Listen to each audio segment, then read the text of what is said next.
오늘 디모데전서 1장입니다. 바울이 디모데라는 제자이면서 또 영적인 아들이라고 이렇게 표현을 했는데 그의 목회적 도움을 위한 편지를 쓰게 됩니다. 과연 이 디모데 전후서를 통해서 바울이 어떤 이야기를 했을까? 더 나아가서 하나님께서 나에게 이 새벽에 어떤 말씀을 주실까? 그런 기대와 소망을 갖고 함께 한 장 한 장 꼭 읽기를 바랍니다. 이 디모데는요, 고향이 루스드라입니다. 근데 그의 아버지가 헬라인이에요. 이제 어머니는 유대인이었는데, 당시에는 어머니가 유대인이면 자연스럽게 유대인이 되었습니다. 때문에 디모데는 어렸을 때부터 하나님을 알고 성경을 배웠어요. 그래서 자연스럽게 바울을 알게 됐고, 결국 그 바울의 제자가 되어서 2차 전도 여행 때부터 함께 디모데가 다니게 되는데요. 특별히 바울이 2년 6개월 동안 머물렀던 에베소 교회가 있죠. 그곳을 디모데가 맡아서 돌보던 그런 교회인데, 이 교회 사역을 하다 보면 여러 가지 현안들이 있습니다. 그래서 믿음의 선배로서 또 스승이로서 영적인 아버지로서 디모데에게 부족한 부분들 또 어려움들을 해결할 수 있는 목회적인 도움을 주기 위해 서신을 썼다, 이렇게 이야기를 합니다. 오늘 1절 2절을 보면 이제 문안 인사하는 내용이 나오죠. 그리고 이제 3절부터 바로 본론이 들어가는데, 이 3절 4절만 한번 보겠습니다. 3절 4절에 내가 마게도냐로 갈 때 너를 권하여 에베소에 머물라 하는 것은 어떤 사람들을 명하여 다른 교훈을 가르치지 말며 신하와 끝없는 족보에 몰두하지 말게 하려 하니라. 이런 것은 믿음 안에 있는 하나님의 경륜을 이룸보다 도리어 변론을 내는 것이라. 지금 이 에베소 교회겠죠. 당시 초대교회들이 다 마찬가지인데, 우리 앞에서 봤던 데살로니가 교회, 또 골로새 교회, 빌립보 교회도 다 그런 비슷한 얘기가 나왔는데, 하나같이 외부로부터의 핍박과 환난도 있었지만 내부적인 그런 어려움이 있었습니다. 그게 뭐였죠? 바로 거짓 교사들에 의한 복음을 변질시키는 그런 일들이 있다고 했습니다. 여기 보니까 지금 4절에 뭐라 그랬냐면 신하와 끝없는 족보에 몰두하지 말게 하려 합니다. 이랬어요. 여기서 말하는 신하와 끝없는 족보라는 것은, 여러분 이 에베소 지역은 지난번에도 한번 말씀드렸는데, 에베소서 볼 때 당시에 헬라 문명이 이곳에서 계속 퍼져나가는 그런 지역이었습니다. 지금도 고고학 자료를 보면 여기에 큰 도서관이 있었다고 해요. 근데 여러분 생각해보면 지금이야 책 한 권이지만 당시에는 종이가 없으니까 어때요? 양피에다가 글을 썼잖아요. 그러면 말이 그렇지, 여러분 책 한 권을 만들려면 양 껍질을 가죽을 얼마나 많이 있어야 되겠어요. 그런 두루마리 양피지가 엄청 많았을 겁니다. 그러니까 당연히 큰 도서관, 터가 지금도 이렇게 발견이 되는데, 거기서 계속 사람들의 세상적인 지식과 또 교훈과 또 신화와 이런 것들이 계속 퍼져나갔던 거예요. 여러분 이런 지역에 교회가 생겼습니다. 교회는 얼마나 연약하고 또 부족해 보였겠어요. 그래서 이 거대한 헬라 문명 앞에서, 헬라 철학 앞에서 과연 교회를 다니는 성도들은 어땠을까? 주눅들잖아요, 그렇죠? 근데 그거 말고 또 한 가지가 있습니다. 그게 오늘 여기 보니까 뭐라고 표현했냐면 끝없는 족보라고 표현했어요. 이 끝없는 족보는 이제 다른 말로 하면 유대 전통을 말합니다. 유대 전통은 당연히 유대 율법주의자들이 이야기했던 거죠. 그러니까 예를 들어서 우리가 예수님을 믿어도 뭘 해야 된다 그랬어요? 할례 받아야 된다. 예수님 믿어도 율법 지켜야 된다 그러고, 이런 오랫동안 내려온 그 전통이 있는데 그걸 무시하면 되겠냐? 이렇게 당시 유대 율법주의자들이 말했습니다. 원래 유대인들은 그 이스라엘에 살아야 되잖아요. 근데 당시에 다 흩어졌어요. 그 디아스포라 유대인이라고 하는데, 근데 그들도 이제 예수님을 믿게 됩니다. 근데 그들은 예수님만 아는 게 아니라 하나님도 알고 구약 율법 책도 알잖아요. 그리고 오랫동안 그들이 어떤 유대교의 전통을 지켜왔기 때문에 그들이 이런 이야기를 하는 거예요. 때문에 많은 그 초대교회, 특별히 이방인 교회 성도들은 이제 헷갈리기 시작한 겁니다. 예수님도 믿고 또 유대 전통도 지켜야 하고, 그러다 보니 정말 복음의 그 능력, 복음의 그 힘을 잃어가는 그 모습을 보게 되는 것이죠. 그래서 오늘도 6절, 7절 보면 또 구체적으로 말하는데, 6절, 7절 보시면 사람들이 이에서 벗어나 헛된 말에 빠져 율법의 선생이 되려 하나 자기가 말하는 것이나 자기가 확증하는 것도 깨닫지 못하는도다. 유대 전통에서 지금 그들이 빠져나오지 못하고 율법 선생이 되게 하는데, 문제는 뭐예요? 자기들이 말하는 것들도 자기들도 확신을 갖지 못하고 그렇게 지금 하고 있다. 헷갈려 하는 겁니다, 지금.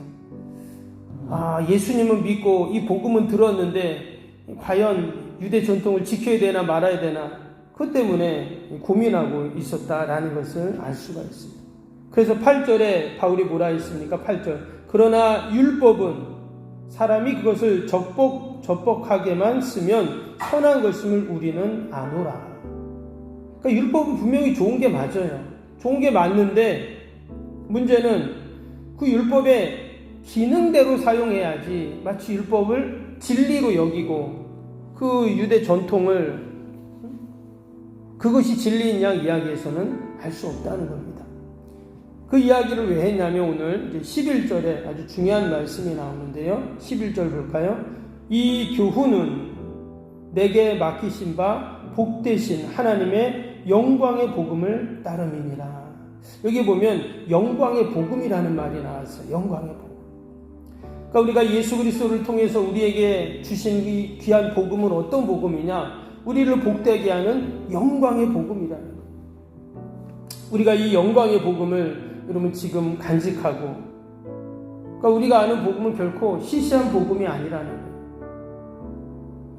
세상 학문과 유대 전통과 비교할 수 없는, 나를 위해서 십자가에 죽으신 그 메시아 예수님의 그 영광의 복음을 우리는 다 간직하고 있는 자들이다 하는 이야기를 하고 있습니다.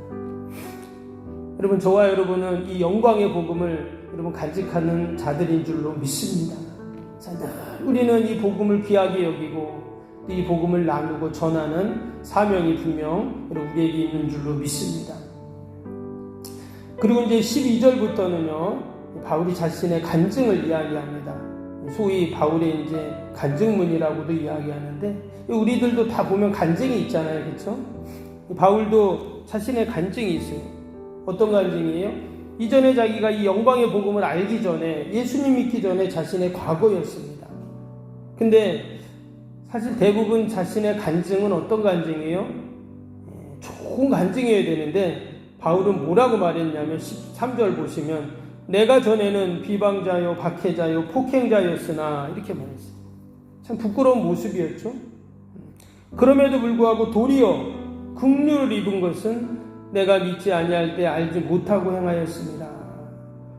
우리 주의 은혜가 그리스도 예수 안에 있는 믿음과 사랑과 함께 넘치도록 풍성하도록. 15절도 보시면 끝에 뭐라 그랬어요? 내가 죄인 중에 내가 괴수니라. 자기가 이처럼 죄인 중에 괴수이고 비방자고 박해자고 폭행자고 하나님의 긍휼을 잊기 전에는 이런 자였는데, 이 영광의 복음을 다 그가 듣고 그 영광의 복음으로 인해서 이런 은혜와 긍휼 또 넘치는 풍성을 그가 이제는 경험하게 되었다. 여러분, 이 복음이 얼마나 귀합니까? 그래서 바울은 그냥 있을 수 없고 그 복음을 전하고 나누고 할 수만 있다면 아직도 그 영광의 복음을 알지 못하는 자들에게 알려주고 싶었다는 거예요. 12절도 보세요. 그 영광의 복음 뭐라 했어요? 나를 능하게 하신 그리스도 예수 우리 주께 내가 감사합니다. 나를 충성되이 여겨 내게 직분을 맡기십니다. 그 직분이 바로 그 영광의 복음을 전하는 그러한 직분을 주셨다. 오늘도 저와 여러분이 내가 간직하고 있는 영광의 복음을 여러분 어떻게 해요? 나누는 이 직분과 사명이 분명히 우리에게 있는 줄로 믿습니다. 이것을 위해 우리가 기도하는 것이고요. 또 오늘도 하나님이 우리에게 건강 주시고 또 은혜 주셔서 이 영광의 복음을 여러분 전하고 나눠야 할 줄로 믿습니다. 이 영광의 복음 오늘 14절 말씀처럼 뭐라 그랬냐면 우리 주의 은혜가 그리스도 예수 안에 있는 믿음과 사랑과 함께 넘치도록 풍성하도다. 우리를 늘 하나님이 넘치고 풍성한 은혜로 우리에게 채워주시는 이 은혜가 분명히 있습니다. 그리고 마지막 16절 한 절 더 볼까요? 16절에 뭐라고 했냐면 바울은 왜 하나님이 자신에게 이르는 은혜를 주셨는지 이렇게 말했어요. 그러나 내가 긍휼을 입은 까닭은 예수 그리스도께서 내게 먼저 일체 오래 참으심을 보이사 후에 주를 믿어 영생 얻은 자에게 본이 되게 하려 하심이라. 이 영광의 복음이 모든 주님을 믿어 영생을 얻게 하는 이런 은혜가 분명히 있다 하는 말씀을 하고 있습니다. 지난날 자신을 돌아보니 정말 자신 하나님이 다 참아주시고 또 기다려주셔서 핍박하고 비방자고 폭행자였던 자신을 이처럼 다 참아주셔가지고 이 영광의 복음을 얻어 영생을 얻는 자로 만들어주신 것에 대한 감사의 고백이죠. 여러분 이제 저와 여러분들도 이 영광의 복음으로 영생을 얻은 자들이 되었는데 오늘도 여러분 그 은혜에 감사하고 또 할 수만 있다면 우리가 이 영광의 복음을 전하고 나누는 저와 여러분 되기를 주님의 이름으로 축복합니다. 오늘도 우리 함께 말씀 생각하면서 목요일 기도 함께 기도하겠습니다. 목요일 기도입니다. 모든 예배를 통해 하나님의 임재 회복 치유의 역사를 경험하게 하옵소서. 아멘. 살아계신 하나님을 만나는 예배, 감격이 있는 역동적인 예배가 되게 하옵소서. 아멘. 온 성도들이 예배를 사모하게 하시고 처한 곳에서 예배자가 되게 하옵소서. 아멘. 성도들 간의 친밀한 교제를 통해 치유와 회복의 역사가 일어나게 하옵소서. 아멘. 한 사람도 소외됨이 없이 모든 성도들이 풍성한 사랑을 경험하게 하옵소서. 아멘. 선교구제 섬김의 역사가 역동적인 예수 생명의 교회가 되게 하옵소서. 아멘. 새가족 모임구역 선교회를 통해 새가족들이 교회에 잘 정착하게 하옵소서. 아멘. 올해도 구역 모임, 부서 모임, 남녀 성교회 모임이 잘 이루어지게 하옵소서. 아멘. 교회 학교가 더욱 풍성하고 청년부 모임이 활성화되게 하옵소서. 아멘. 성도들이 직분과 은사를 따라 1인 1사역을 실천하며 교회를 섬기게 하옵소서. 아멘. 모든 성도들이 예수님의 섬김과 헌신의 마음을 품고 신실하게 행하게 하옵소서. 아멘. 성도들이 다양한 은사와 잠재력이 섬김의 장으로 잘 연결되어 섬기게 하옵소서. 아멘. 성도들이 영혼 구원에 대한 마음을 품고 전도 대상자들 위해 기도하게 하옵소서. 아멘. 모든 성도들이 복음의 가치를 알고 복음의 씨앗을 뿌리는 삶을 살게 하옵소서. 아멘. 매주 새가족이 등록하게 하시고 교회 믿음의 뿌리를 잘 내리게 하옵소서. 아멘. 예수님의 이름으로 기도합니다. 아멘. 사랑과 은혜가 충만하신 하나님 아버지, 오늘도 우리가 이 간직하고 있는 영광의 복음을 잊지 않게 하여 주옵소서.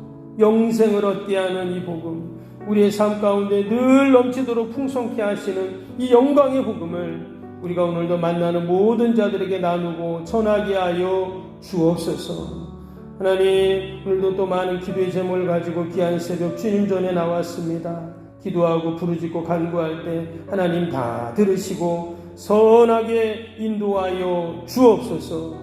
아버지, 오늘도 우리의 가정 일터 자녀들 하나님 꼭 지켜주시고 어둠의 영들 일절 틈타지 않게 하시고 주님의 영광 늘 하나님 영광 돌리게 하여 주옵소서. 특별히 연약한 육신 환우들 어르신들 늘 강건하게 하시고 주님의 도우심 회복의 은혜들이 있게 하여 주옵소서. 기도에 이른 종주가 날 수 없다 하셨사오니 오늘도 하나님 기도할 때 모든 막히고 묶이고 닫힌 것들이 많이 열리고 살아계신 하나님을 경험하는 복된 새벽이 되게 하여 주옵소서. 감사하며 예수님의 이름으로 기도하옵나이다. 아멘. 하늘에 계신 우리 아버지, 아버지의 이름을 거룩하게 하시며 아버지의 나라가 오게 하시며 아버지의 뜻이 하늘에서와 같이 땅에서도 이루어지게 하소서. 오늘 우리에게 일용할 양식을 주시고 우리가 우리에게 잘못한 사람을 용서하여 준 것 같이 우리 죄를 용서하여 주시고 우리를 시험에 빠지지 않게 하시고 악에서 구하소서. 나라와 권능과 영광이 영원히 아버지의 것입니다. 아멘.